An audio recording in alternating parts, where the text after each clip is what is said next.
warahmatullahi wabarakatuh. Waalaikumsalam warahmatullahi wabarakatuh. Izinkan Bapak Ibu kami mengawali acara hari ini. Kami akan mengaturkan sebuah pantun. Boleh nanti dibalas dengan ungkapan cakep. Pantun kami. Cakep. Selendang dipakai warna abu-abu. Cakep. Model selendang yang lagi trendy. Cakep. Selamat datang Bapak Ibu di acara diseminasi budaya positif Guru Penggerak. Kepada yang terhormat Bapak Kepala SMK Negeri 1 Pasuruan, Bapak Dr. Trandes Ahmad Sigit Suyani SSTMT, dan yang kami hormati Bapak Ibu calon guru penggerak di SMK Negeri 1 Pasuruan, pendorong gerak maju pendidikan, dan tak lupa pula hadirin sekalian yang dirahmati Allah. Sungguh merupakan anugerah Allah Subhanahu wa Ta'ala yang patut kita syukuri bersama, yang pada hari ini Kamis 17 November 2022 kita dapat hadir dalam acara diseminasi penerapan budaya positif dari calon guru penggerak di ruang lab studio multimedia SMK Negeri 1 Pasuruan. Izinkan saya sebagai pembawa acara akan membacakan susunan acara pada hari ini. Acara yang pertama yakni pembukaan, dilanjutkan acara yang kedua menyanyikan lagu Indonesia Raya, acara yang ketiga sambutan, acara yang keempat doa, dan dilanjutkan dengan penutup. Acara selanjutnya yakni menyanyikan lagu Indonesia Raya. Hadirin dimohon berdiri.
Acara selanjutnya yakni sambutan yang akan disampaikan oleh Kepala SMK Negeri 1 Pasuruan kepada Bapak Dr. Trandes Ahmad Sigit Suyani. Waktu dan tempat kami disilahkan. Terima kasih. Bismillahirrahmanirrahim. Assalamualaikum warahmatullahi wabarakatuh. Alhamdulillah wa syukurillah. La haula wala quwwata illa billah. Asyhadu an la ilaha illallah wa asyhadu anna Muhammadan abduhu wa rasuluhu. Amma ba'd. Ini saja Pak Mahmud Nurwanto, Pak Taufik Hidayat selaku peserta ibu ya, angkatan ke-6 yang saya hormati Bapak Ibu undangan peserta diseminasi dari semua kita kaum guru penggerak di angkatan 6. Puji syukur kepada Allah atas segala limpahan rahmat dan kepada kita, sehingga Allah masih menggerakkan kita untuk hadir di studio multimedia dalam rangka kegiatan diseminasi teman-teman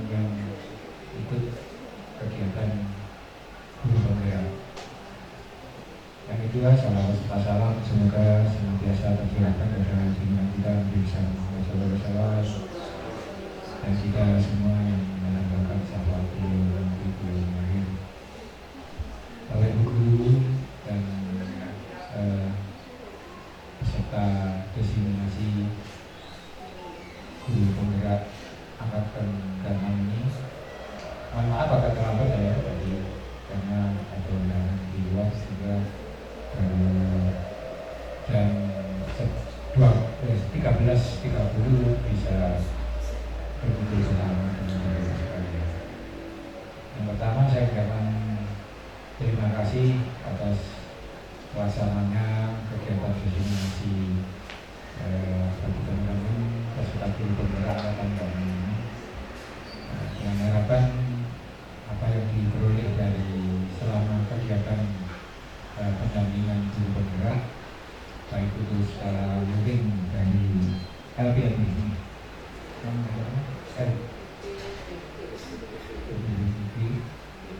baik besar, dan pendampingan dari teman-teman yang sudah jadi guru penggerak, angkatan mungkin angkatan 1, 2, 3 sampai angkatan 5 yang ada di Kota Pasuruan yang kemarin, setelah mendampingi Bapak Ibu calon guru penggerak ini di dalam pelatihan dan lain-lainnya.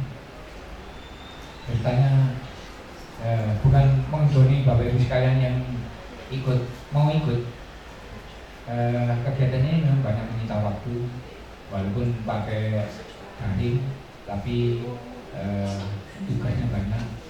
Saya pertama ikut itu waktu pembukaan dari 1 kalau setengah 8 sampai setengah 4. Kalau enggak dicari ya. Saya dicari dan masuknya ke roomnya itu saya ikut roomnya Bu Musaidah. Ternyata di roomnya Pak Taufik ngomong Pak Arif dicari saya juga. Nah, posisi saya waktu itu di luar kota. Dan alhamdulillah 2 bulan yang lalu kalau tidak salah sudah berjalan bulan ketiga kalau tidak salah bulan keempat tamat ban ilmu. Masalah nanti jadi apa itu Allah yang akan mengatur, karena banyak informasi nanti kalau mau ke jenjang kepala sekolah harus melalui guru penggerak. Itu masalah itu nanti aja, itu tambahan. Kalau ingin rambutnya cepat putih seperti Pak Kusni itu kemarin di Koyoi, rambut sana kok putih Pak sekarang. Iya, jadi WBM 6 bulan, nanti 2 tahun 3 tahun putih semua Pak Kusni. Keinginannya seperti itu.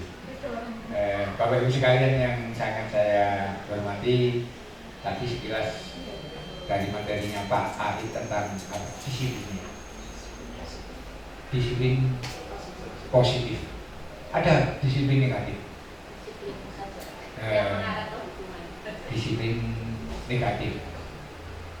Ilmu kan ada 2, ilmu hitam sama ilmu putih, tergantung penggunaannya. Artinya ilmu maling itu tidak hanya maling saja yang belajar, tapi penegak hukum, polisi juga belajar ilmunya maling. Karena nanti akan bisa mendeteksi pencurian. Demikian juga saya yakin disiplin semuanya positif. Disiplin itu mudah diomongkan tapi sulit dilaksanakan. Saya itu bukan orang yang disiplin, tapi ingin jadi orang yang berdisiplin. Cerita setiap pagi itu habis saya sebelum sholat subuh saya sudah berpakaian seperti ini, siap untuk berangkat. Subuhnya jam 4.25 ya, setelah subuh ini langsung berangkat. Jam 3 kurang 20 ya berangkat. Sampai sini jam 5 masih petang. Ya ini hanya kebiasaan. Tapi Pak Arif biar ada kebiasaan dan jadi contoh. Memang berat menjadi contoh itu di depan. Disoroti. Mungkin kalau kita pakai negeri, mohon maaf, itu yang paling atas itu mungkin seperti dari departemen agama misalnya, atau guru agama. Nomor 2 adalah guru. Nomor 3 mungkin pegawai-pegawai negeri biasa. Karena disoroti kita.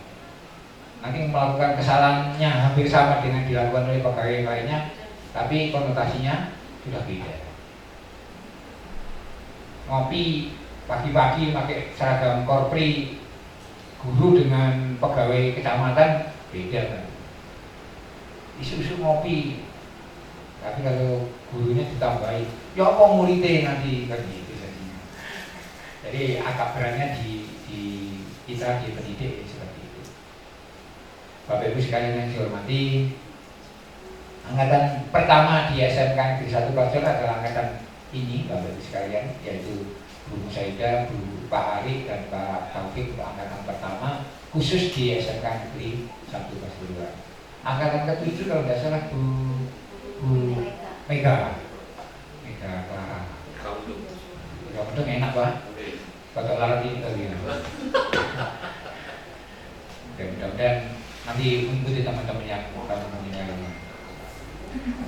Saya khawatir teman-teman itu membayangkan guru penggerak nantinya jadi kepala sekolah dan tidak mau jadi guru penggerak. Itu kan pilihan.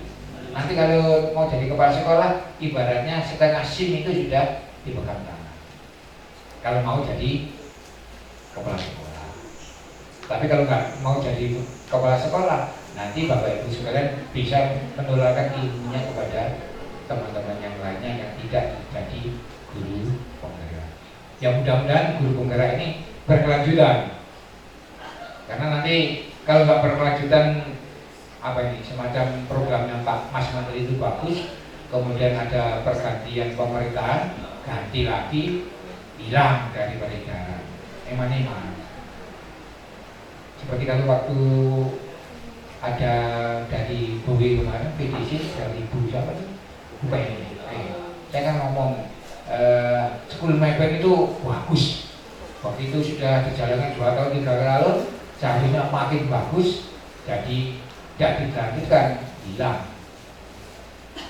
Nah seperti ini, mudah-mudahan tidak seperti itu. Ganti pemegang kebijakan, ganti kebijakan baru. Tidak berkelanjutan. Bapak Ibu sekalian yang saya hormati, jangan lihat kuenya ini selama menikmati rotinya.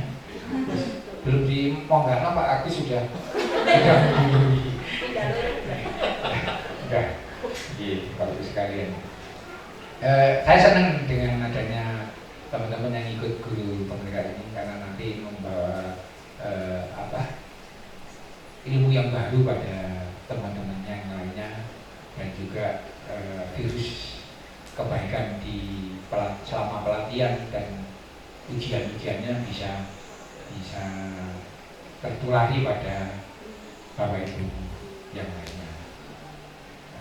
Saya sudah janji pada Bapak Ibu sekalian pada tanggal 8 November yang lalu pada saat PKKS, mungkin nanti kita tetap mengadakan IHT workshop, tapi saya tidak akan mencarikan sertifikat. Monggo Bapak Ibu sekalian mencari sertifikat sendiri dengan cara melalui Merdeka Mengajar. Termasuk saya. Sebenarnya banyak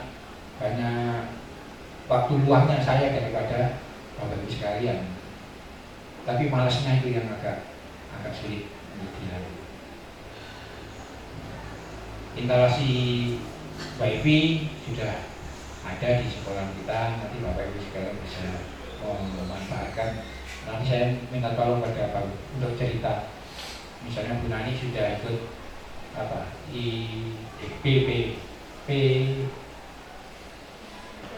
program Merdeka PMN, mungkin yang sudah pernah buka kemudian sampai mengeluarkan sertifikat. Ini bisa diceritakan waktunya berapa hari supaya nanti teman-temannya bisa niru. Kalau yang PGRI itu ya ambil aja sebagai sedekah kita ke teman-teman PGRI. Itu salah satu usul saya kali tahun 2020 itu kan kita suruh beli Pak Tok ada beli kalender kan gitu ya 2021 50 tapi ikut boxo. Nah, itu sebenarnya saya yang munculkan. Oh, zaman sekian zaman seperti ini kok masih jualan kalender. Oh ya, di kamuflase dengan kegiatan kita munculkan angka 50. Karena sudah pinter, sekarang jadi 100. Wah, pinter. Gak apa-apa, yang penting sertifikat. Bapak Ibu sekalian yang saya hormati, tapi sertifikatnya tahun depan nggak bisa digunakan itu gitu. SKP. Nggak bisa, gitu. Karena expired. Keluarnya Januari. Terakhir Januari. Kalau ngepak bisa asalkan pada pengusulannya itu sebelum sertifikat itu keluar. Kalau ngepaknya kemarin itu bisa, asalkan tidak masuk di dalam jangka waktu penilaian. Kalau jangka waktu penilaiannya sampai Desember 2022 nggak bisa masuk, itu dianggap expired walaupun belum dimasukkan, kecuali Pak Ragil yang E2. Ijazah itu tidak mengenal expired. Pak Ragil sama yang E2 mas ya? Ibu Musaidah itu bisa. Ya untungnya Pak Ragil kemarin masuk S3, ketemu dengan murid kita RPL. Jadinya kita nggak malu-malui. Wah, anaknya kan juga bangga. Dia S3 dengan gurunya SMA Negeri 1 juga sama S3. Anak RPL masuk teknologi pendidikan. Agak nyelentang ado. Iya. Itu kalau di IKIP itu fakultasnya Bu Cilmi. FP, FIP, Fakultas Ilmu Pendidikan. Nah, masalah seperti Bu Cilmi itu ya nyelentang itu masuk dari guru multimedia itu nyelentang. Bu Cilmi itu ketemu saya pertama, loh kok bisa sampean? Ternyata yang dilihat pada saat seleksi administrasi adalah transkrip.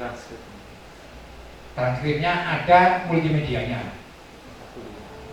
Tahun itu Pak Gun itu manajemen informasi ijazahnya. Tak bisa daftar. Yang sekarang yang dibutuhkan adalah sistem informasi. Tapi kalau dilihat transkripnya podo antara sistem informasi dan manajemen informasi. Jadi tahun berikutnya Pak Gun, Pak Gun ngomong ke mana, ke fakultasnya surat keterangan kalau memang dibutuhkan bahwa sistem informasi itu sama dengan manajemen informasi.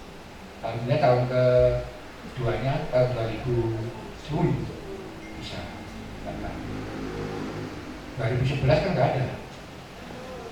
Ada 2014 angkatannya Pak Tor itu, apa sudah jadi guru MK1. Karena kok ngomongnya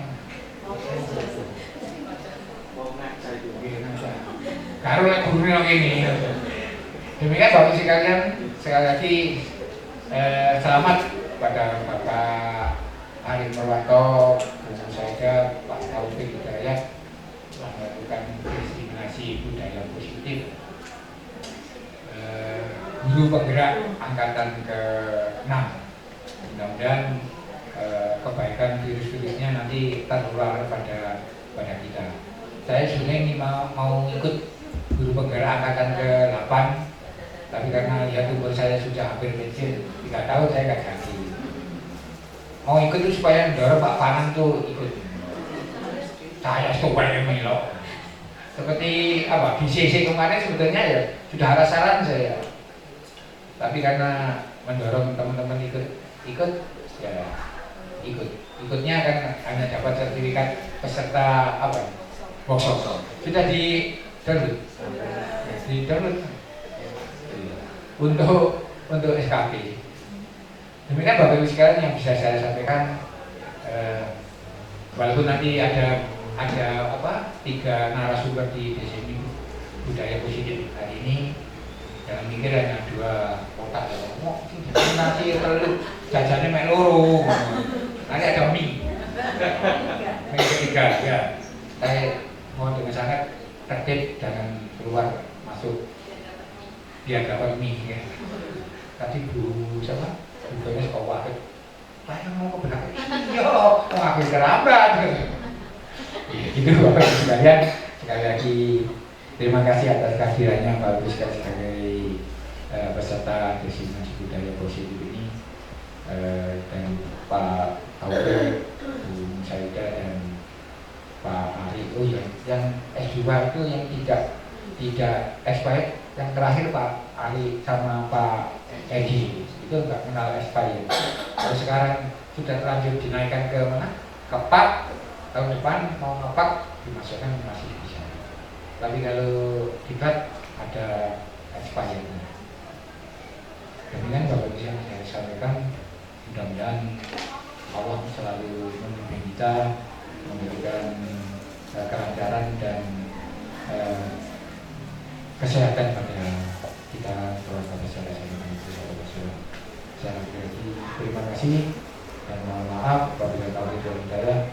Assalamualaikum warahmatullahi wabarakatuh. Terima kasih disampaikan. Untuk mendapatkan keberkahan dan mengharap manfaat, selanjutnya akan dilanjutkan pembacaan doa yang akan dipimpin oleh Bapak Zainul Fanan. Kepada Bapak Zainul Fanan, waktu dan tempat kami persilakan. Kopi ya, kopi sing anyar.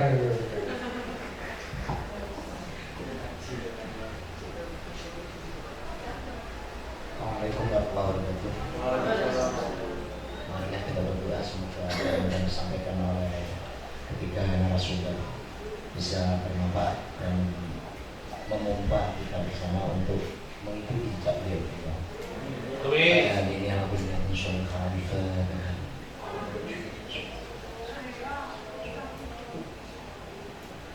Bismillahirrahmanirrahim. Alhamdulillah qabla syai'in qabla al-amri muzida wa alhamdulillah Allahumma shalli wa sallim ala sayyidina Muhammad wa taqabbal biha dari al-hayya wa tahirna min as-sayyi'at wa tarfa'una biha ila a'la darajat wa tuballighuna biha aqsal inna lil khairi wa ala al-mamati innaka ala kulli shay'in qadir. Allahumma ighfir lana wa liwalidina wa arhamna ya Rasulullah ya Allah. Allahumma razuqna fahman wa hifdhal mursalin wa ilhaman malaikatil muqarrabin. Rabbana zalamna anfusana wa illam taghfir lana wa tarhamna lanakunanna minal khasirin. Rabbana la tuzigh qulubana ba'da idh hadaytana wa hab lana min ladunka rahmah innaka antal wahhab. Wa sallallahu ala sayyidina Muhammad wa ala alihi wa sahbihi wasallam. Walhamdulillahi rabbil alamin.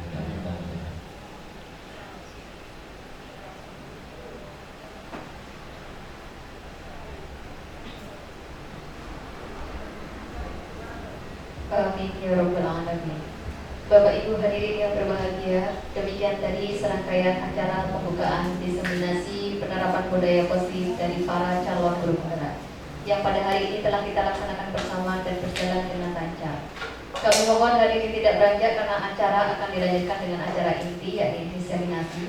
Sebelum acara ini kita tutup, sekali lagi kami mengucapkan terima kasih kepada seluruh hadirin yang berkenan mengikuti acara ini.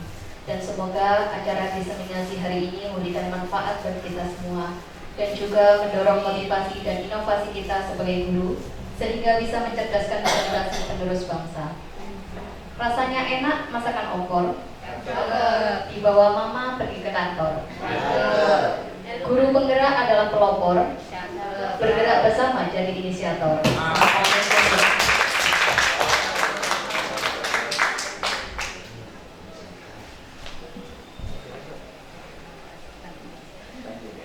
Selamat siang. Sampailah kita pada acara diseminasi budaya positif. Mata positif yang akan disampaikan oleh Bapak Adi Purwanto. Kami persilakan.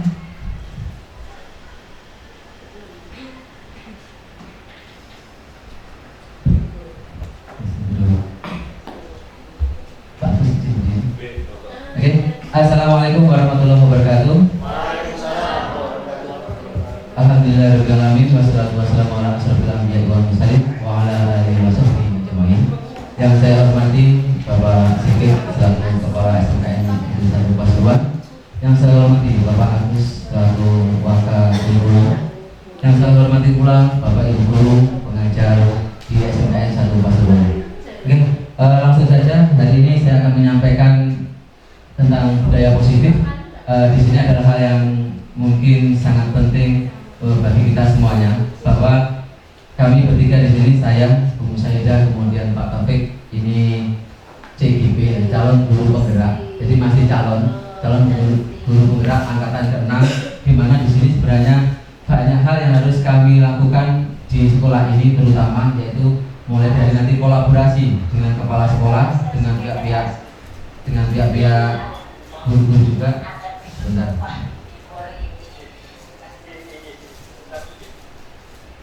Saya bangun dengan Zoom. Oke, lanjut Pak Taufik, bisa diklik.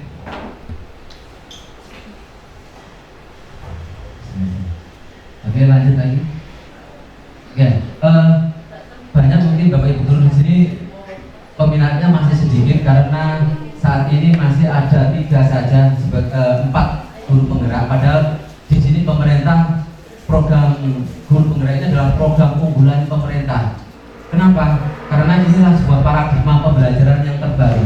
Sebenarnya ini adalah paradigma lama yang dulu bahwa Indonesia pendidikannya itu luar biasa. Pendidikan kita di saat itu setelah zaman kemerdekaan dari Ki Hajar Dewantoro itu memberikan sebuah ibaratnya sebuah landasan pendidikan yang luar biasa. Ya.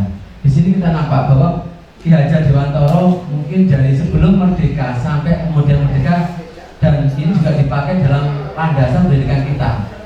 Ya, bagaimana pendidikan itu menuntun, bagaimana sikap guru, ya, bahwa dalam pendidikan itu yang paling utama adalah perubahan perilaku, bukan hanya sekedar nilai dari 7 dapat 8, bukan itu ternyata, tapi ada perubahan perilaku dari sikap yang mungkin pertama kurang baik menjadi sikap yang baik, dari sikap yang baik kemudian menjadi yang lebih baik. Itulah sebenarnya makna sebuah pendidikan. Di sini intisari dari pembelajaran Ki Hajar Dewantoro itu ada 4: pendidikan dan pengajaran, kemudian dasar pendidikan yang menuntun, kodrat alam dan kodrat zaman, dan budi pekerti. Dimana kenapa kalau ini penting, ya, dan kenapa program guru penggerak menjadi sebuah program unggulan, karena diharapkan ini bisa menjadi pionir di setiap sekolah untuk bisa menggerakkan. Jadi intinya adalah bisa kita menggerakkan semua pendidikan kita ke arah nanti merdeka belajar. Seperti falsafah Ki Hajar Dewantoro, serupa seperti para pengukir yang memiliki pengetahuan mendalam tentang keadaan kayu, jenis-jenisnya, keindahan ukiran, dan cara-cara mengukirnya. Seperti itulah seorang guru seharusnya memiliki pengetahuan mendalam tentang seni mendidik. Di sini jelas bahwa ternyata kita sebagai seorang pendidik harus memahami benar-benar siapa yang akan kita didik, karakternya bagaimana, dan kemudian latar belakangnya seperti apa. Next. Lanjut karena di data waktunya 15 menitan ya. Oke, yang pertama sekilas bahwa peran guru penggerak sebelumnya ada nilai-nilai guru penggerak di sini. Kenapa kok dipandang sebagai sesuatu yang penting? Yang pertama adalah berpihak pada murid, bahwa guru penggerak memberikan sebuah pengajaran berpihak pada muridnya. Artinya adalah murid ini sebagai sebagai subjek kita, bahwa ini kita memberikan sebuah tuntunan kepada mereka. Guru di sini adalah sebagai fasilitator, guru di sini sebagai pamong. Ya. Yang kedua kemudian inovatif atau daya lentur, di mana kami ini dituntut untuk bisa inovatif, kemudian kolaboratif, reflektif, dan mandiri. Next. Ada peran guru penggerak di situ. Yang paling utama adalah pemimpin pembelajaran. Nah, disinilah pentingnya bahwa guru penggerak nanti dia menjadi pemimpin pembelajaran di kelas. Bagaimana dia mengkondisikan muridnya, bagaimana dia bisa memberikan pelayanan yang terbaik bagi murid-muridnya. Kemudian yang kedua ada coach bagi guru lain, ketiga ada pendorong kolaborasi, keempat mewujudkan kepemimpinan murid, yang kelima penggerak komunitas praktisi. Oke, next.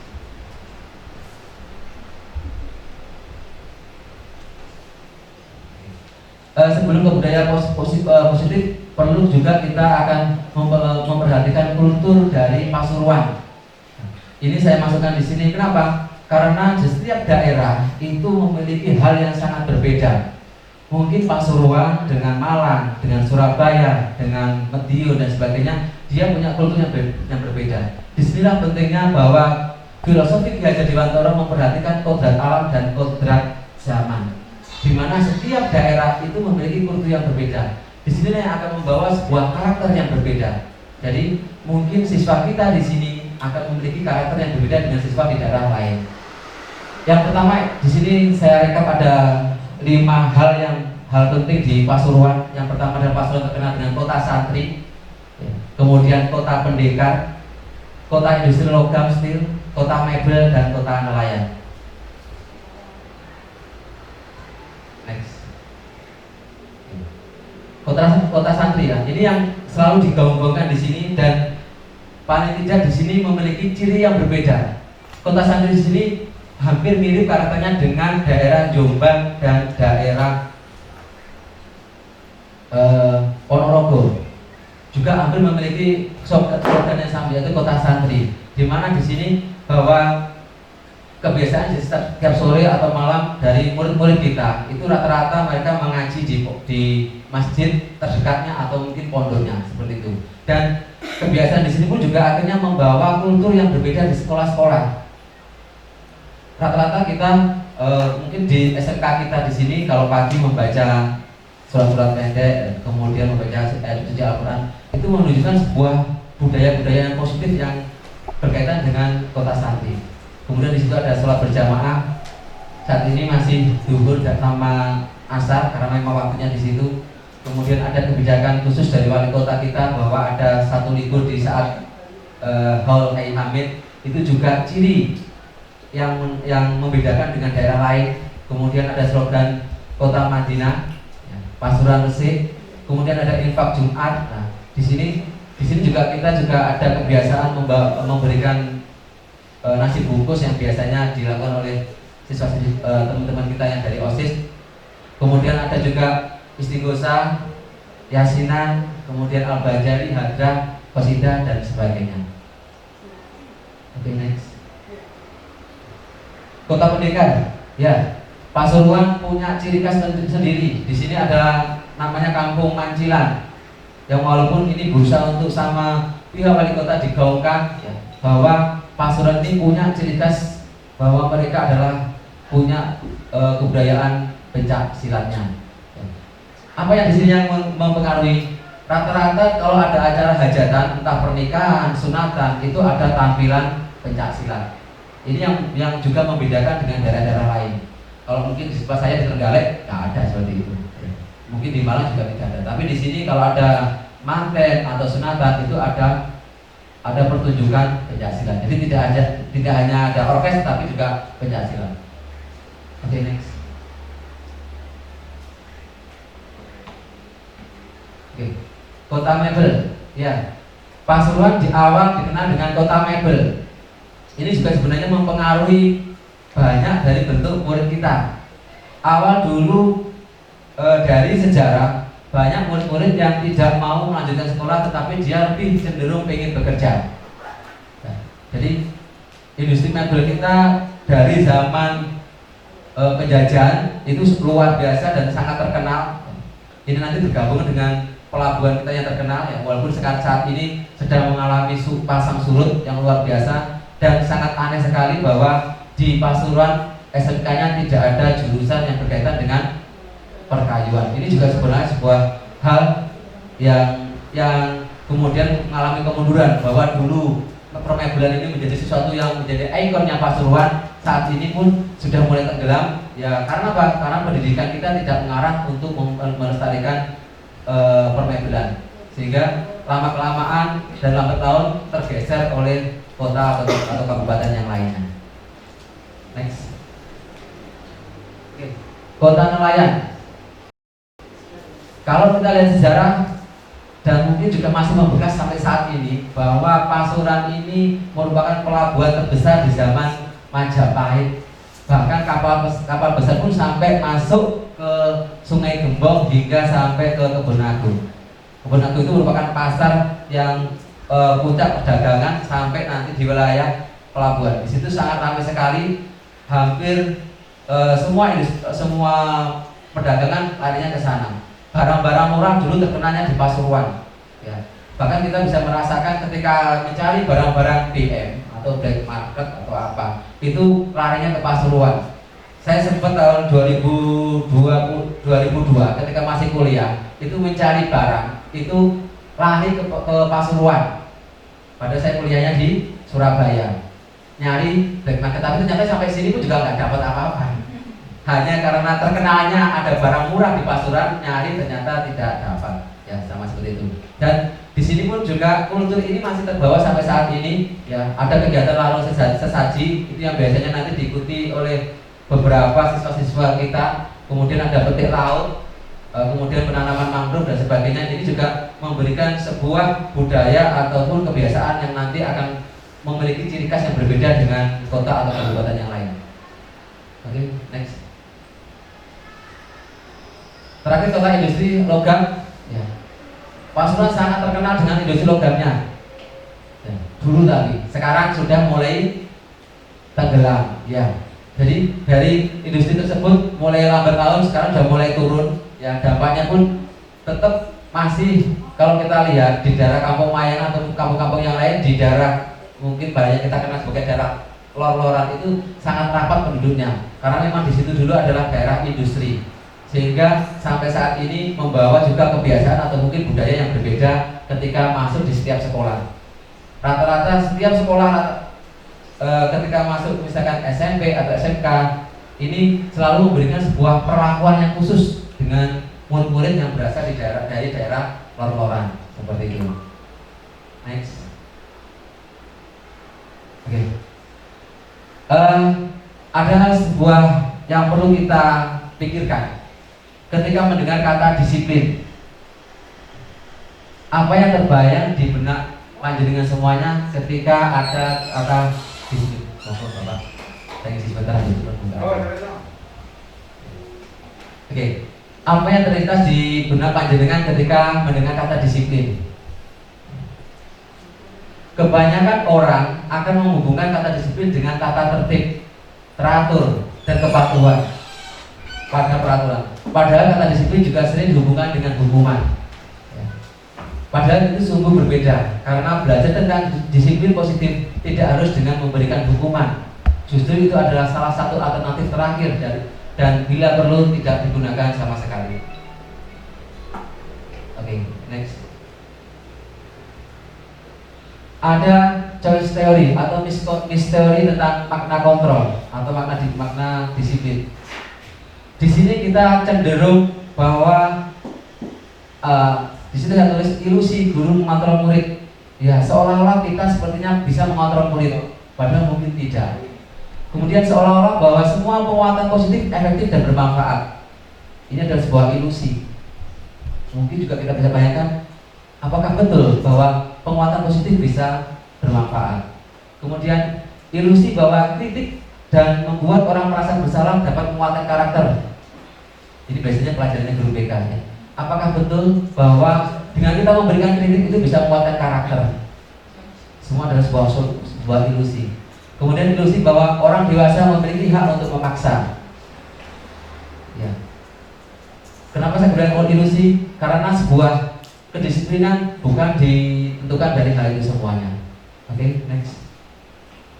Kita kutip dari yang disampaikan Ki Hajar Dewantara, di mana ada kemerdekaan, disitulah harus ada disiplin yang kuat. Ya. Di mana ada kemerdekaan, disitulah harus ada disiplin yang kuat. Sungguh pun disiplin itu bersifat self disiplin. yang artinya bahwa disiplin itu berasal dari diri kita sendiri. Next.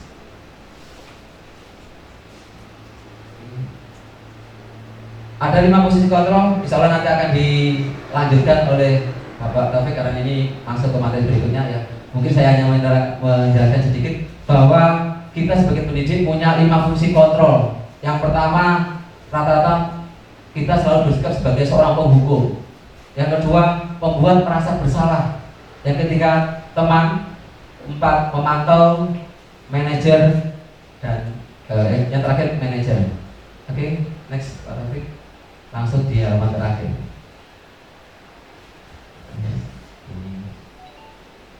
Oke, cukup itu. Oke, yang terakhir, dan kita sebagai pendidik memberikan teladan yang baik, memberikan contoh yang baik tentang kedisiplinan, kerajinan, semangat belajar, dan budi pekerti. Yang artinya bahwa kita adalah sebagai pendidik, bagaimana cara kita memberikan karakter, kita tunjukkan karakter kita yang baik.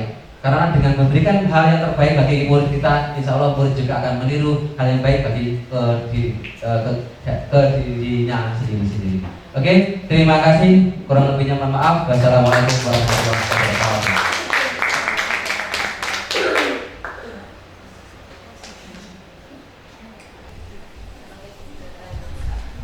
Oke, terima kasih. Sampaikan kepada Bapak Sigit, kemudian Bapak Agus.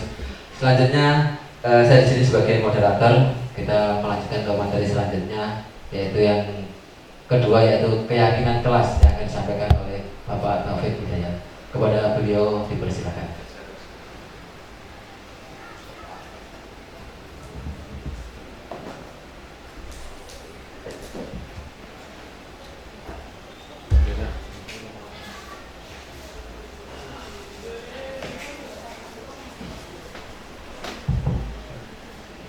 Terima kasih. Assalamualaikum warahmatullahi wabarakatuh.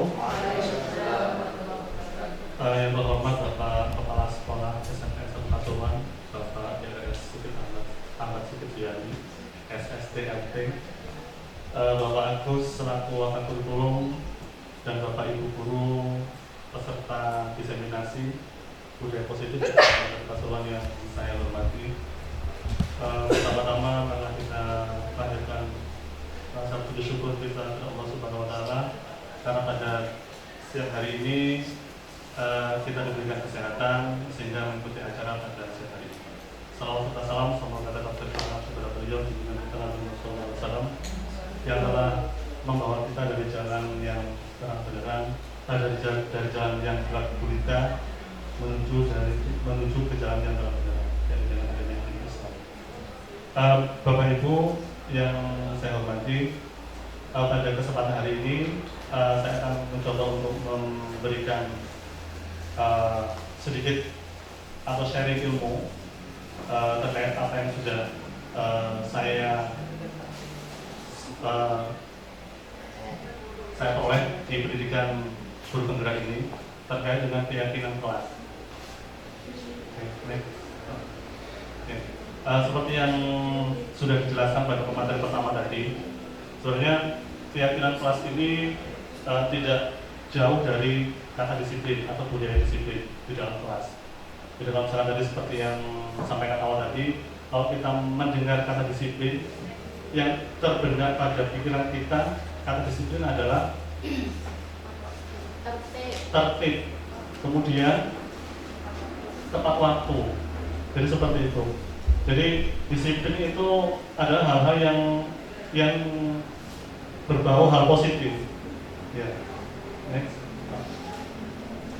Jadi seperti dijelaskan tadi, jadi sebenarnya mandat disiplin itu adalah sesuatu yang dilakukan oleh seseorang pada orang lain untuk mendapatkan kepatuhan. Contoh misalkan kita berikan suatu aturan harus datang tepat waktu, maka aturan itu kita berikan pada orang lain untuk mematuhi kita supaya siswa atau murid kita datang tepat waktu. Jadi seperti itu. Next. Nah, kemudian nilai-nilai kebajikan untuk nilai-nilai positif seperti yang sudah kita peroleh dalam kurikulum Merdeka yang tekankan adalah profil belajar Pancasila. Jadi profil pada Pancasila ini adalah satu nilai-nilai positif yang harus kita tekankan dan kita berikan kepada siswa, menjadi suatu kebiasaan, menjadi sebuah karakter, kemudian budaya kepada murid atau siswa kita yang terdiri dari beriman, bertakwa kepada Tuhan Yang Maha Esa, kemudian berakhlak mulia. Yang kedua adalah mandiri, kemudian yang ketiga adalah bernalar kritis, kemudian yang keempat berkebinekaan global, bergotong royong, yang terakhir adalah kreatif. Ini adalah nilai-nilai positif yang mau tidak mau dalam kurikulum merdeka ini harus diberikan atau kita tekankan sebagai sebuah karakter positif sehingga anak-anak memiliki profil seperti profil pelajar Pancasila. Nah, kemudian nilai-nilai lain seperti ini ada nilai yang saya ambil dari beberapa sumber. Ini ada nilai petunjuk seumur hidup atau life dan keterampilan hidup. Contoh nilainya adalah ada keterampilan hidup, ada petunjuk hidup. Jadi mulai dari dapat dipercaya, lurus hati, kemudian mendengar yang aktif. Kemudian kalau petunjuk hidup ada peduli, penalaran, keberanian, kemudian keingintahuan dan sebagainya. Kemudian next. Oke, sebelum masuk keyakinan kelas, mungkin Bapak Ibu akan memiliki pemahaman yang sama. Misalnya yang pertama ada satu kasus seperti ini. Mengapa kita memiliki peraturan tentang penggunaan helm pada saat mengendarai kendaraan roda 2 atau motor? Kira-kira gimana Bapak Ibu? Keselamatan kita. Satu kata mungkin. Keselamatan. Oke, keselamatan. Kemudian kedua, mengapa kita memiliki peraturan tentang penggunaan masker dan mencuci tangan setiap saat? Gimana? Iya, kesehatan. Jadi kalau misalkan peraturan tentang penggunaan helm, berarti itu adalah terkait dengan nilai keselamatan. Kemudian kalau misalkan kita harus menggunakan masker saat di dalam keramaian atau misalkan dalam beraktivitas karena mungkin selama masa pandemi, maka nilai yang kita harapkan adalah kesehatan. Oke.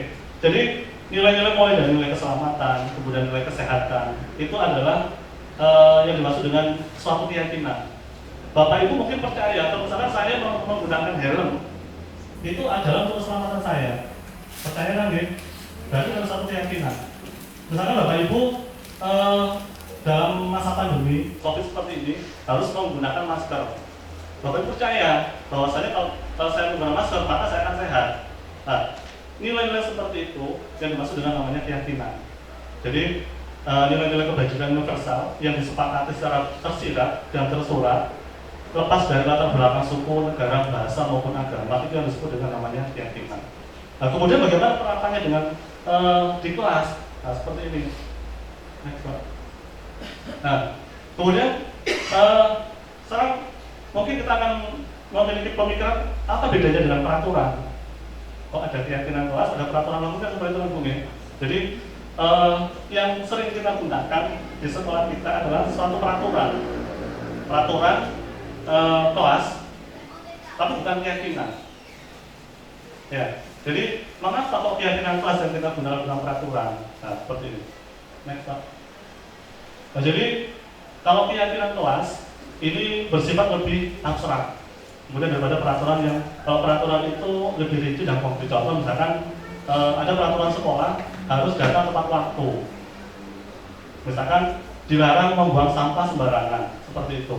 Itu peraturan, sifatnya konkret. Kalau keyakinan ini lebih abstrak, artinya tidak real. Contoh keselamatan, itu satu keyakinan. Jadi lebih abstrak sifatnya. Kemudian keyakinan kelas itu berupa pernyataan-pernyataan yang universal. Ya, misalkan menghargai diri sendiri dan orang lain, itu lebih universal. Kemudian kalau pernyataan keyakinan kelas ini senantiasa dibuat dalam bentuk positif. Kalau peraturan itu kan banyak hal-hal yang pernyataan bersifat negatif. Contoh dilarang membuang sampah, itu kan pernyataan negatif. Dibuat sih. Tidak boleh merokok, itu kan pernyataan yang negatif. Kalau positifnya gimana? Misalkan menghargai diri sendiri, itu pernyataan yang positif. Ya, membuang sampah pada tempatnya, kan pernyataan yang positif.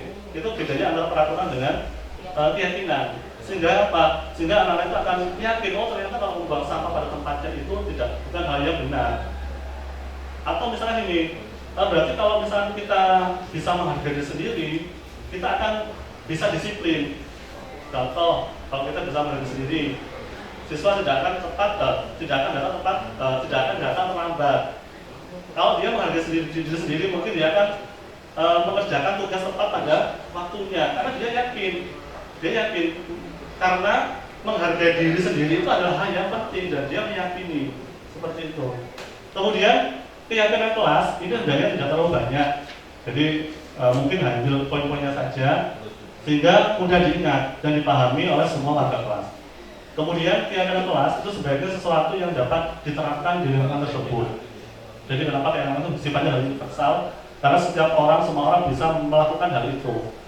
Kemudian semua warga kelas sebenarnya ikut berkontribusi dalam pembuatan keyakinan kelas. Jadi keyakinan kelas itu bukan dibuat oleh guru, bukan dibuat oleh sekolah, tapi setiap anak itu membuat keyakinan kelas, disepakati oleh kelas, kemudian dilakukan oleh kelas sendiri. Sehingga anak akan tahu, oh saya dulu buat keyakinan seperti ini. Jadi bukan kita yang mengontrol tentang keyakinan kelas itu, tapi siswa sendiri yang membuat keyakinan itu. Yang dianggap itu hal yang berbau positif dan mendorong budaya positif dalam kelas. Kemudian bersedia meninjau kembali keyakinan kelas dari waktu ke waktu. Jadi ada periode harus kita telah lagi apakah ini sesuai apa enggak dan seterusnya. Karena kita tahu murid itu kan sifatnya kan labil ya, Bapak Ibu. Jadi mungkin situasi tertentu dia merasa nyaman, merasa enak. Karena kalau sudah ada masalah, dia berubah lagi kondisinya seperti itu. Jadi keyakinan kelas itu harus kita tinjau.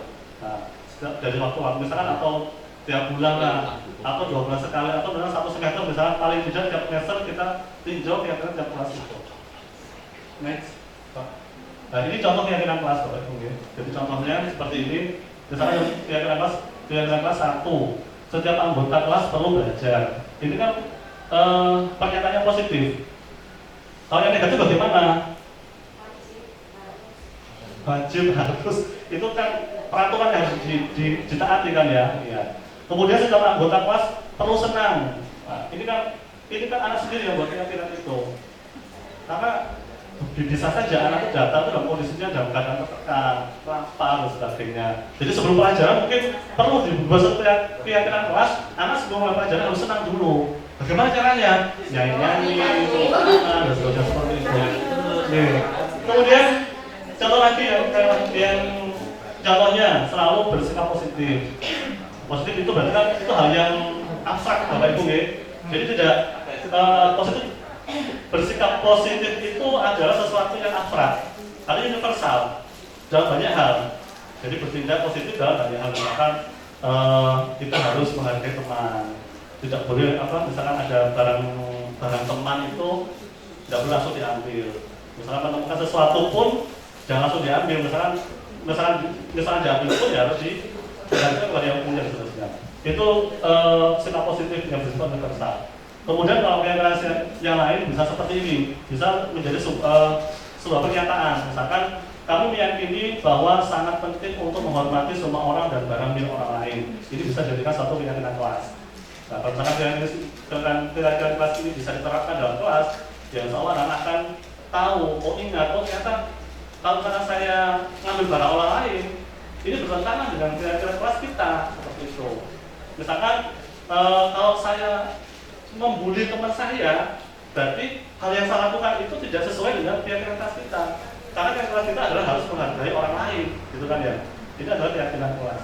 Oke, next Pak. Ini contoh lagi loh, ini contoh banyak format tentang keyakinan kelas. Ada yang tampak seperti dan tidak tampak seperti. Contoh misalkan yang tampak seperti datang tepat waktu, yang tidak tampak jadi sering hadir terlambat. Jadi yang ditekankan adalah yang tampaknya. Ini adalah contoh salah satu keyakinan kelas. Next, Pak. Nah ini bisa juga menggunakan bagan seperti tadi. Nah, ada yang terlihat, terdengar, kemudian berperilaku. Kalau yang terlihat berarti yang nampak. Contoh, berempati terhadap perasaan orang lain. Ya, ini yang terlihat. Kemudian kalau yang terdengar, misalkan yuk saya bantu, misalkan terima kasih. Kemudian hal-hal perkataan positif yang bisa kita terapkan dalam keyakinan kelas. Ini yang terdengar. Kalau yang berperilaku berarti yang tentang tingkah lakunya, tentang tersenyum, ramah, berjabat tangan, kemudian misalkan saat berjalan kalau ada guru harus memberikan jalan pada guru. Kan budaya kita masih terasa cuek, Bu, Bapak Ibu nggih. Saya jalan seperti itu, kalau misalnya saya ada jalan di depan ada siswa saya, mereka cuek, jadi tidak peduli siapa di belakang saya seperti itu, malah dia guyon seperti itu. Kalau tidak saya sapa, mohon maaf saya mau lewat, dia tidak akan memberikan jalan seperti itu. Nah ini yang bisa kita terapkan. Setidaknya dalam satu kelas. Nah, kalau misalkan hal itu bisa kita terapkan, insya Allah budaya positif itu akan terwujud dalam kelas itu. Nah, kuncinya apa Bapak Ibu? Kuncinya adalah harus satu, konsisten. Kalau tidak konsisten, maka ya anak akan cenderung lalai dengan kegiatan kelas itu. Dan itu pun harus disepakati. Misalkan dalam satu kelas, misalnya dibimbing oleh wali kelasnya, membuat latihan kelas yang dibuat oleh kelas itu, setidaknya harus dipahami dan diinformasi kepada guru yang lain. Kalau yang saya lakukan kemarin itu adalah anak membuat kegiatan kelas, kemudian kegiatan kelas itu dibuat, kemudian dicetak, langsung tempel di ruang kelas. Supaya apa? Supaya anak-anak semua tahu, oh kegiatan kelas kita ada seperti ini, 1, 2, 3, 4. Yang ini harus disepakati dan harus dilatih oleh semua warga kelas. Seperti itu. Next. Nah, itu Bapak Ibu. Lalu kemudian ini contoh dari kegiatan kelas yang sudah saya terapkan di kelas.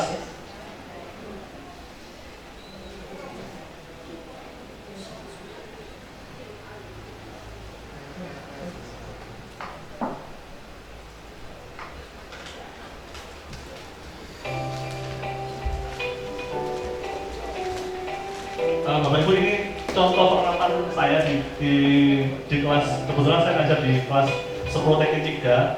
Sedikit contoh, ini kemarin saya hanya menggambarkan nilai-nilai positif dalam kehidupan sehari-hari. Kemudian kita buat kesepakatan kelas dengan kelas anak-anak. Kemudian saya membentuk kelompok kecil, di mana kelompok kecil itu akan mendiskusikan dengan teman-temannya kira-kira kelas apa yang sekiranya kita akan bentuk dan kita buat dalam kelas itu. Jadi nanti kelas itu akan ditempel di depan papan tulis hasil kelompoknya, kemudian disepakati. Kemarin karena saya hanya bentuk 5 kelompok, maka saya mengambil 5 keyakinan kelas yang sekiranya tidak diterapkan dalam kelas itu. Ini hanya gambaran kecil dari apa yang sudah saya lakukan terhadap apa yang saya dapat di pendidikan guru penggerak ini terkait dengan keyakinan kelas.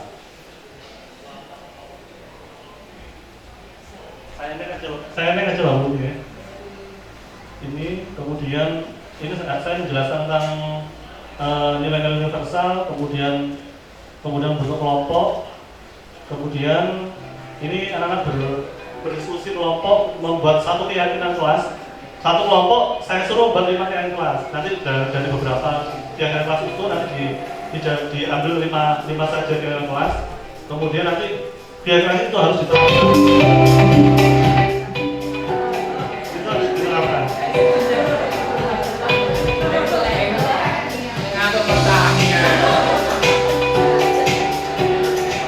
Ya, ini presentasi dari hasil tiap kelompoknya.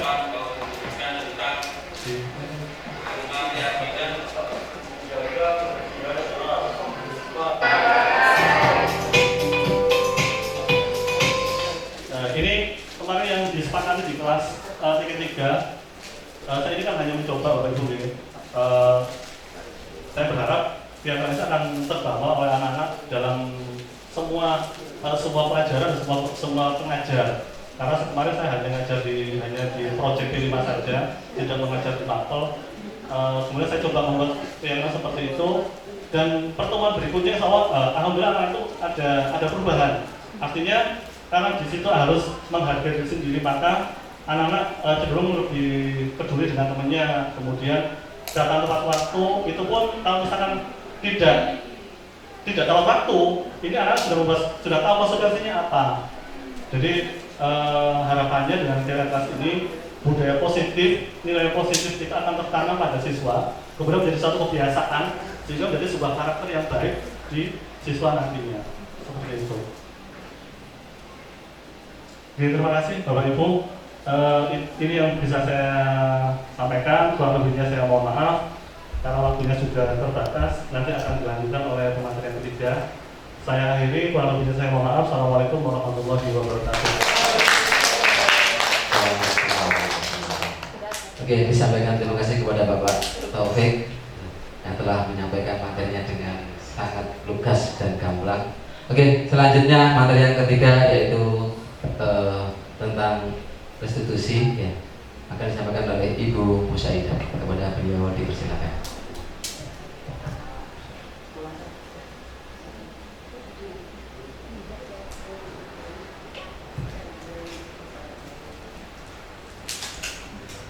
Bismillahirrahmanirrahim. Assalamualaikum warahmatullahi wabarakatuh.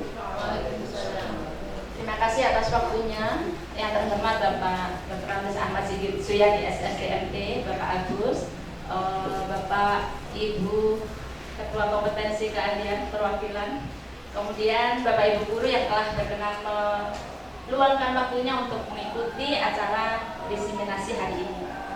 Bapak Ibu yang saya hormati, saya kebagian pemateri yang ketiga. Sudah dikupas tuntas kayaknya sama dua pemateri yang luar biasa tadi. Ibarat makan ayam, dagingnya sudah habis Bapak Ibu, tinggal tulangnya. Tapi jangan khawatir, di dalam tulang masih ada sumsumnya yang insya Allah tidak kalah lezatnya. Oke, karena sudah sangat sore, Bapak Ibu kelihatan sudah ada beberapa yang tinggal di bawah. Mungkin saya terus konsentrasi sebelum mulai. Kalau saya bilang pegang kepala, Bapak Ibu pegang kepala. Kalau saya bilang kepala saja, berarti Bapak Ibu diam. Kan cuma bilang kepala, tidak suruh pegang. Oke, mulai ya Bapak Ibu. Ya. Pegang kepala, pegang telinga, hidung. Ternyata sudah kehilangan sebagian kecil konsentrasi. Tepuk tangan dari kita semua. Kan hanya pegang hidung, kenapa dipegang? Kan hanya bilang hidung, kenapa dipegang ya? Bapak Ibu yang saya hormati, hari ini saya akan bawakan satu materi dengan judul segitiga restitusi. Mungkin sebagian dari Bapak Ibu sudah pernah dengar. Saya termasuk yang belum dengar ketika mendapat materi ini. Jadi saya sangat penasaran. Ketika ikut guru penggerak juga saya tidak pernah punya cerita dari siapapun guru penggerak itu bakal bagaimana. Apalagi nanti jadi separuh SIM kepala sekolah dan lain, sama sekali tidak ya. Karena judulnya guru penggerak, saya yakin ini bagus untuk guru yang ingin selalu bergerak maju. Saya karena merasa belum maju, maka saya ikut program ini agar saya bisa maju bersama guru-guru Indonesia yang lain. Segitiga restitusi. Next button. Nah, sebelumnya mungkin kita sudah pernah dengar ya, ada istilah hukuman, ada istilah konsekuensi, ada istilah restitusi. Nah, ternyata itu ada dalam satu barisan sebetulnya. Hanya saja ada ciri khas yang membedakan di antara ketiganya. Kalau hukuman mungkin kita sudah akrab mendengar, anak yang telat sekolah dihukum suruh bersih-bersih halaman depan mungkin. Kalau konsekuensi mungkin yang tidak mengerjakan tugas atau belum mengumpulkan tugas disuruh keluar kemudian menyelesaikan tugasnya, itu mungkin contoh sederhana. Nah, ada lagi restitusi, mungkin yang di antara kita belum familiar, termasuk saya pada saat itu. Nah, apa sih sebetulnya beda di antara ketiganya? Kita akan kupas satu persatu hukuman. Satu gambar yang saya ambil itu mungkin mewakili sedikit dari kata hukuman. Jadi seperti itu, misalnya dia tidak kerjakan tugas, selalu disuruh angkat satu kaki, pegang telinga, mungkin tidak ada kaitannya sebetulnya dengan tugas dia. Nah, barangkali hukuman itu modelnya bakal seperti itu. Apa saja rinciannya? Yang pertama biasanya tidak terencana atau tiba-tiba. Misalkan kita melihat anak tidak pakai seragam, ayo berdiri di tengah lapangan. Itu adalah contoh hukuman. Kemudian murid tidak tahu apa yang akan terjadi dan yang akan karena tidak dilibatkan pada saat membuat peraturan. Misalkan saja anak yang tidak pakai seragam bakal berdiri di tengah lapangan sampai siang gitu. Dia tidak pernah dilibatkan untuk membuat peraturan itu, maka murid tidak tahu ya. Kemudian biasanya bersifat satu arah, karena guru saja yang akan menentukan jenis hukuman apa, tidak kesepakatan dengan siswa. Mungkin ini menyambung dari tidak ada keyakinan dan kesepakatan dari materi yang disampaikan oleh Pak Taufik ya. Kemudian hukuman yang diberikan bisa berupa fisik, mungkin langsung ditampar atau mungkin langsung dikeplak gitu ya, atau bisa berupa kata-kata yang kata-kata itu menyakiti hatinya, misalkan GOBLOK ya, atau sejenisnya ya. Kata-kata seperti itu barangkali tidak sakit secara fisik, tetapi secara nurani barangkali ada yang kita sayat di dasar hatinya sana gitu ya. Berikutnya ini yang konsekuensi. Jadi kalau dipetakan hukuman itu ditempatkan di disiplin yang konotasinya negatif. Tapi kalau konsekuensi dan restitusi itu ditempatkan di peta disiplin yang positif gitu. Konsekuensi yang pertama sudah terencana, sudah disepakati. Kemudian bentuknya biasanya dibuat oleh pihak guru dan murid juga sudah mengetahui sekalipun tidak terlibat dalam penyusunan peraturannya, tapi dia sudah tahu. Misalkan kalau tidak masuk sekolah 24 hari ya di sekolah kita, itu nanti bakal terhambat kenaikan kelasnya. Nah, itu masih masuk konsekuensi karena murid sudah ada sosialisasi sebelumnya. Kemudian biasanya dari data, misalkan siswa A tidak mengerjakan tugas sudah 3 kali misalkan, maka dia bakal dapat sanksi ABC, yaitu adalah konsekuensi. Misalkan siswa A di kelas ngobrol, kemudian pada saat istirahat karena di kelas dia tidak mengerjakan tugas, waktu istirahatnya kita ambil untuk kita minta dia menyelesaikan tugas. Nah, itu salah satu contoh konsekuensi. Nah, bagaimana dengan restitusi? Restitusi sedikit berbeda.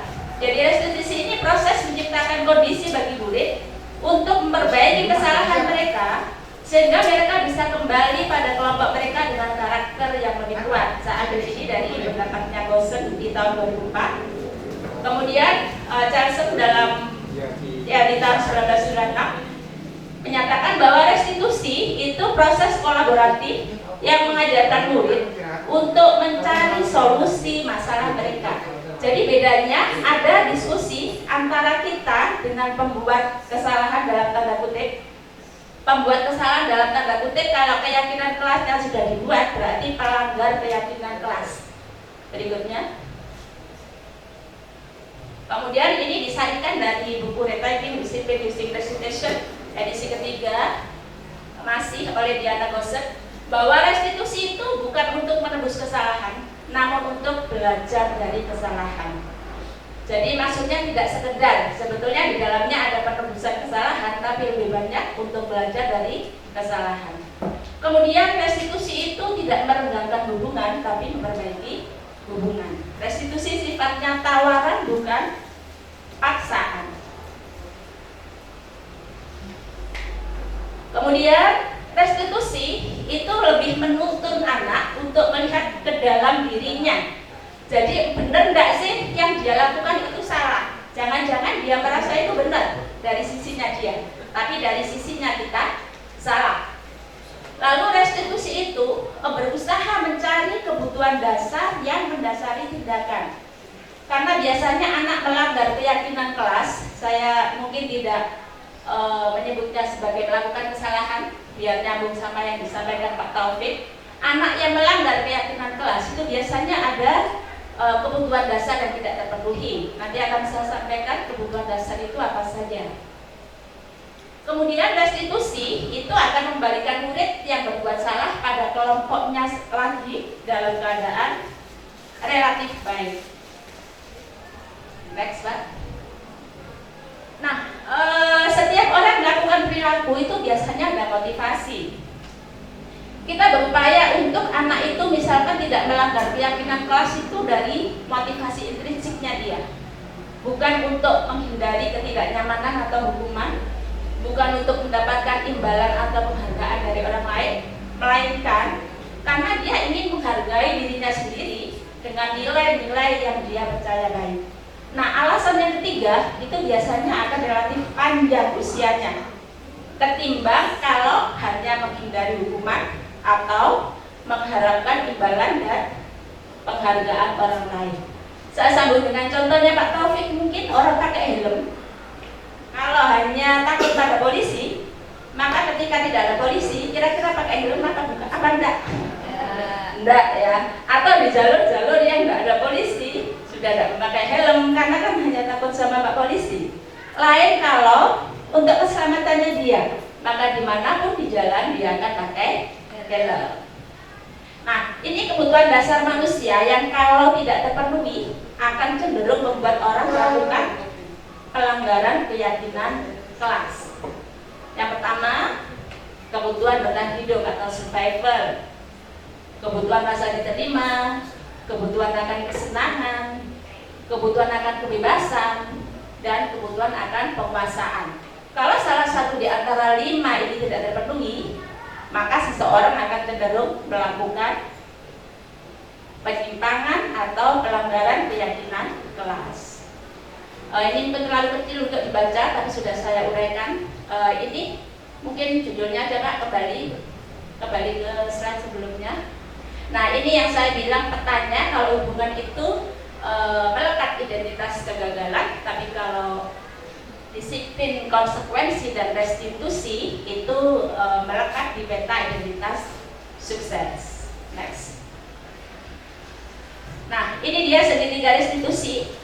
Jadi tadi sudah dipaparkan Pak Ari disiplin positif ya, Pak Taufik tentang keyakinan kelas. Lalu bagaimana kalau keyakinannya sudah disepakati bareng, ternyata masih ada yang menyimpang atau melanggar?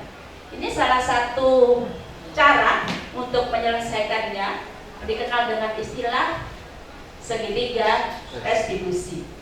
Yang pertama langkahnya menstabilkan identitas. Yang kedua, kita validasi tindakan yang salah. Kemudian yang ketiga, kita tanyakan keyakinannya dia seperti apa. Kita bahas satu persatu.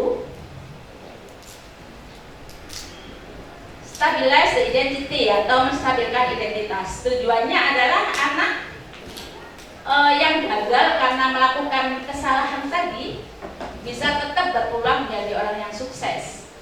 Kemudian anak yang melanggar peraturan karena sedang mencari perhatian, itu sebetulnya anak yang sedang mengalami kegagalan. Dia mencoba memenuhi di antara 5 kebutuhan yang tidak terpenuhi tadi, tetapi dalam upaya pemenuhannya dia mengalami benturan. Nah, kalau anak yang mengalami benturan, kalau kita kritik dia, maka dia akan tetap berada di posisi gagal. Idealnya kita akan membuat anak tadi menjadi lebih reflektif. Dia bisa introspeksi, dia bisa meyakini bahwa yang dilakukan itu memang salah, bahwa sebetulnya saya tidak ingin seperti ini. Ya, ini mungkin bukan hal yang mudah. Apalagi kalau sudah getem gitu ya, lihat anaknya, ya Allah, ini anak esokotik kurang ajarnya gitu ya. Nah, di saat seperti itulah mungkin kita harus cooling down. Kita tahu bahwa ini amanat orang tua diberikan ke kita karena mereka yakin kita orang-orang yang paham pendidikan, kita orang-orang yang tahu bagaimana menuntut siswa. Next, Pak. Nah, ini contoh kalimat yang bisa kita pakai pada saat kita berada di step 1, menstabilkan identitas. Jadi kita buat anak itu tidak merasa dia satu-satunya orang yang paling bersalah, dia satu-satunya orang yang paling kurang ajar gitu. Bahwa pernah ada juga yang pernah melakukan kesalahan serupa anak, tapi mereka bisa bangkit lalu sukses gitu ya. Contohnya misalkan berbuat salah aja tidak apa-apa, namun bla gitu ya. Bapak Ibu mungkin bisa merangkai kata yang sedemikian rupa sehingga anak tidak makin down.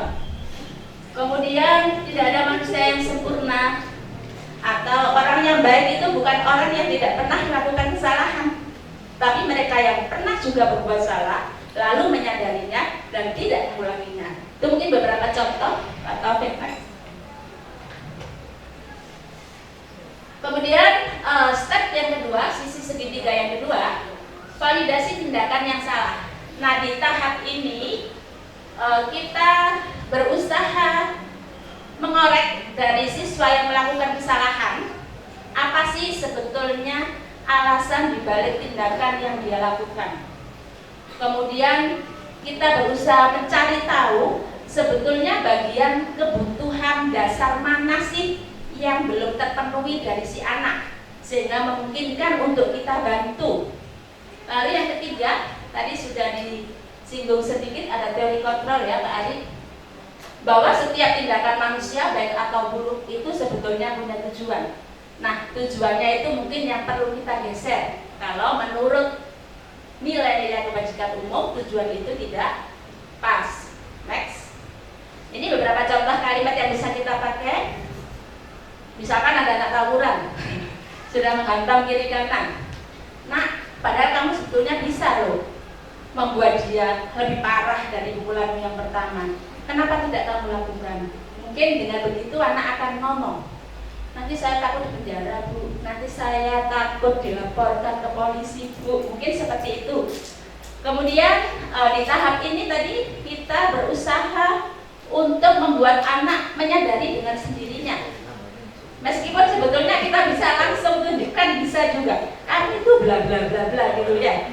Tapi dengan kalimat-kalimat seperti ini kita memberikan ruang kepada anak untuk bisa merefleksi, kemudian memvalidasi sendiri bahwa tindakannya itu kurang tepat.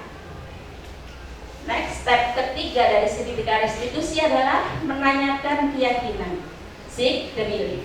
Jadi ini memang baiknya disampaikan di terakhir, karena sebelumnya sudah ada keyakinan kelas yang kita buat. Nah, teori kontrol itu membuat orang melakukan tindakan dari motivasi intrinsiknya.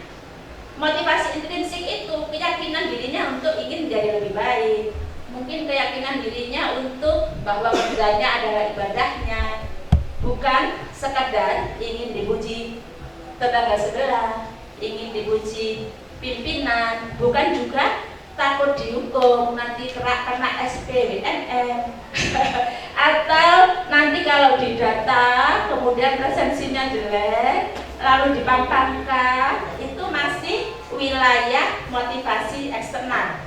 Kalau motivasi internal sudah lepas dari semua itu, jadi lebih dari menghargai dirinya sendiri. Mungkin Pak Sigit bisa disiplin dan awet karena motivasinya tidak ekstrinsik, tapi intrinsik.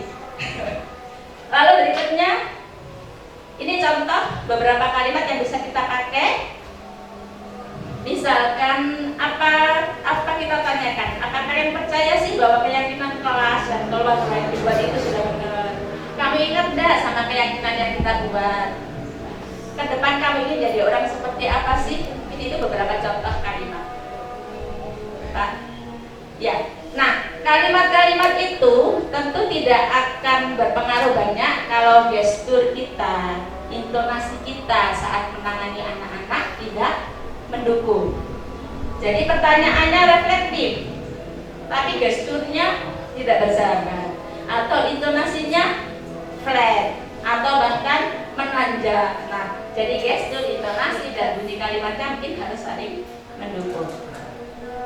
Ada kita break sebentar. Setelah itu sebelum pulang kita tonton contoh video penerapan saya.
Bapak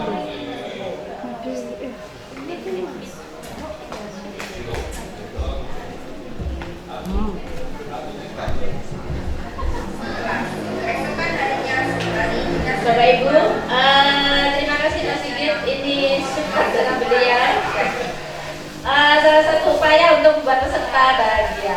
Kan di setiap kelas harus bahagia dulu, katanya Pak Taufik ya. Oke Ibu-Ibu, sebetulnya ada banyak, Bapak Ibu, sebetulnya ada banyak sekali contoh video yang lebih bagus dari ini. Tapi sengaja saya buat khusus, biar Bapak Ibu mungkin lebih mengenal, karena kenal dengan artis-artisnya. Ini yang syuting anak multimedia, Mas Munir ya, dan kawan-kawan.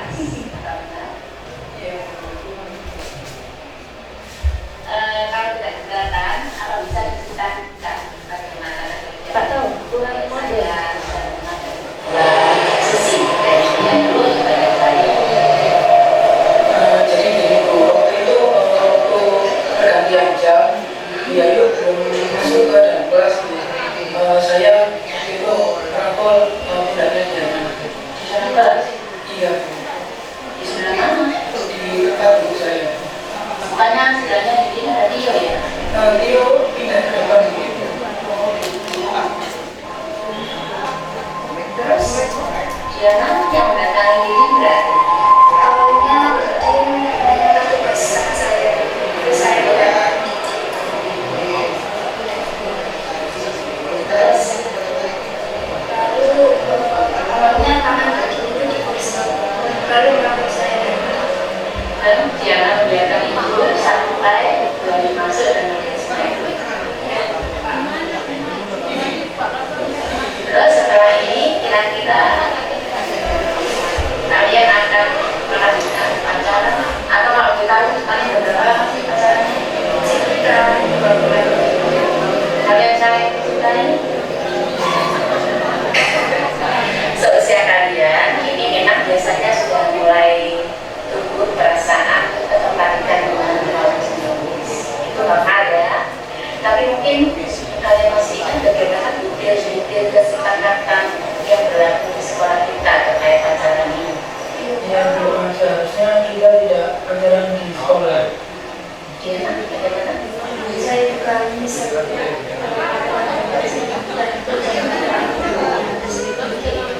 Menurut kalian apa sih akibatnya kalau anak itu masih sekolah lalu berpacaran? itu akibatnya mengganggu konsentrasi belajar saya. Ya Bu, waktu belajarnya itu terganggu. Gitu ya. Jadi bagaimana rencana kalian setelah ini? Saya putus sama dia dan saya akan konsentrasi belajar. Ya saya setuju.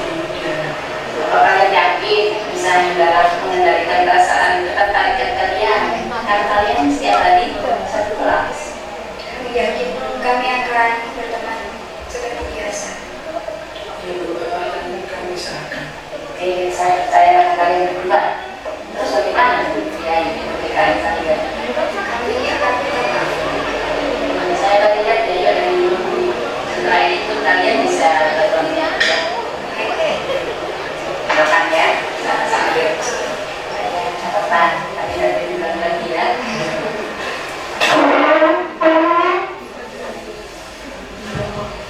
Saya berjalan. Saya merasa senang dengan metode penyelesaian masalah SDGs ini. Dengan metode ini, kami tidak merasa disalahkan, tidak merasa dihukum, dan saya juga merasa salah dengan kesalahan saya sendiri. Dan kami berjanji tidak akan melakukan hal yang sama dan mengesampingkan hal-hal yang mengganggu konsentrasi belajar kami.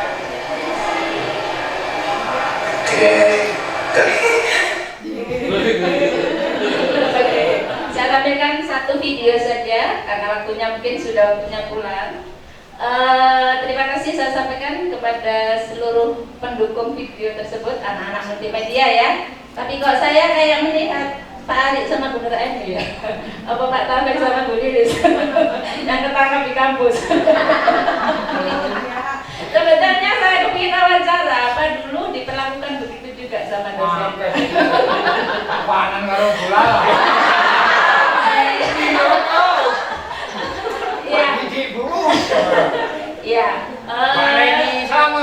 Iya, banyak ternyata ya. Mbak Ari sama Mas Is. Nah, itu tadi.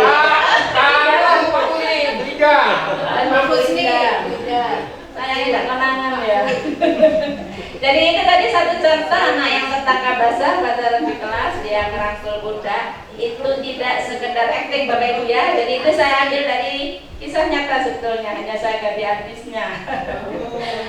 Kasus yang nomor 1 itu anak yang pakai lipstik, itu banyak sekali kita temui. Ya nanti mungkin akan kita mungkin nanti bisa saya share saja ya. Jadi beberapa anak kita pandai sekali pakai lipstik ya. Kalau ditanya kenapa tidak segar Bu kalau tidak pakai katanya. Oke, terima kasih Bapak Ibu. Sesi tanya jawabnya mungkin saya buka 1 atau 2 bisa untuk langsung 3 pembicara saja biar tidak terlalu sore. Terima kasih atas perhatiannya. Assalamualaikum warahmatullahi wabarakatuh.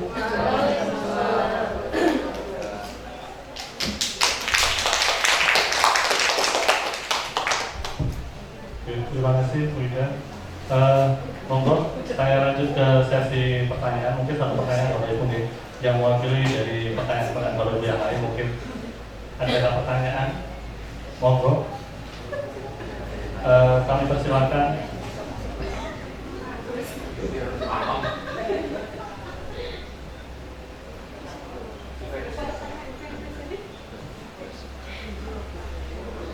Oh Bu ini monggo. Ditujukan ke siapa? Ke Pak Ari? Semuanya. Nanti di rumah aja. Silakan Bu Baini. Saya tertarik dengan itu keyakinan kelas. Keyakinan kelas.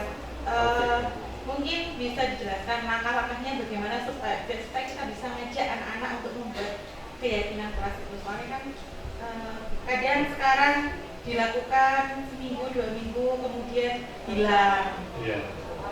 Terima kasih. Oke, terima kasih Bu Aini pertanyaannya. Cukup satu Bapak Ibu nih.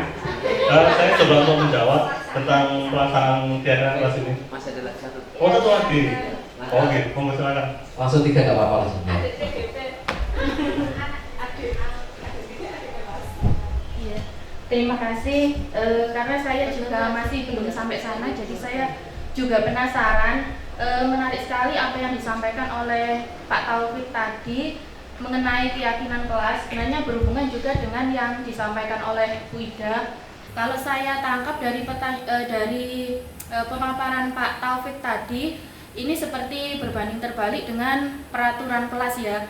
Karena kalau peraturan tadi ada kata negatifnya juga ya, dilarang seperti ini.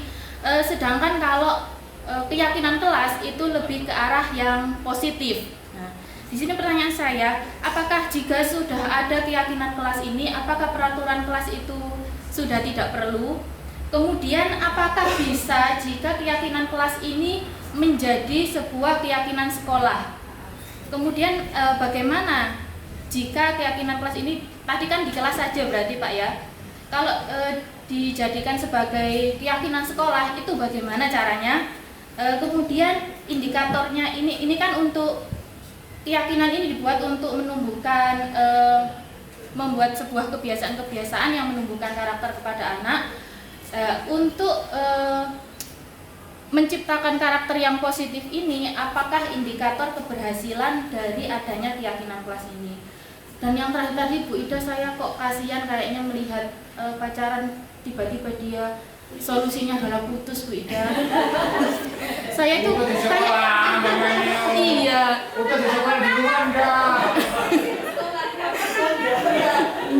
Kayak terpaksa itu Bu Ida, takutnya di luar sekolah nanti pacaran lagi.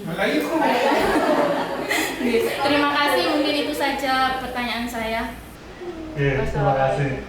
Saya coba untuk menjawab pertanyaan pertama dulu untuk keyakinan kelas. Keyakinan kelas itu bisa disepakati oleh semua warga kelas masing-masing Bapak Ibu. Jadi karena biasanya anak-anak itu kan belum tahu tentang nilai-nilai kebajikan universal.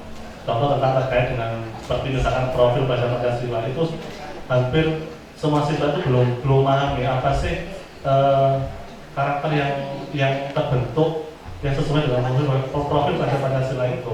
Kemudian nilai-nilai positif seperti yang tadi tentang kebutuhan, keterampilan hidup dan sebagainya. Jadi pertama kemarin saya mencoba untuk memberi pemahaman seperti itu, nilai-nilai dibagikan. Kemudian setelah itu membuat satu diskusi kelompok dengan satu kelas itu memberikan tugas untuk membuat satu nilai. Atau misalkan dalam satu kelompok ada empat nilai keyakinan yang mereka anggap diyakini dan bisa disepakati dalam satu kelompok itu. Kemudian setelah itu didiskusikan dalam satu kelompok besar, kemudian disepakati diambil 5 keyakinan kelas atau 5 nilai keyakinan positif. Kemudian setelah itu dan nilai-nilai itu akan diterapkan di dalam kelas itu.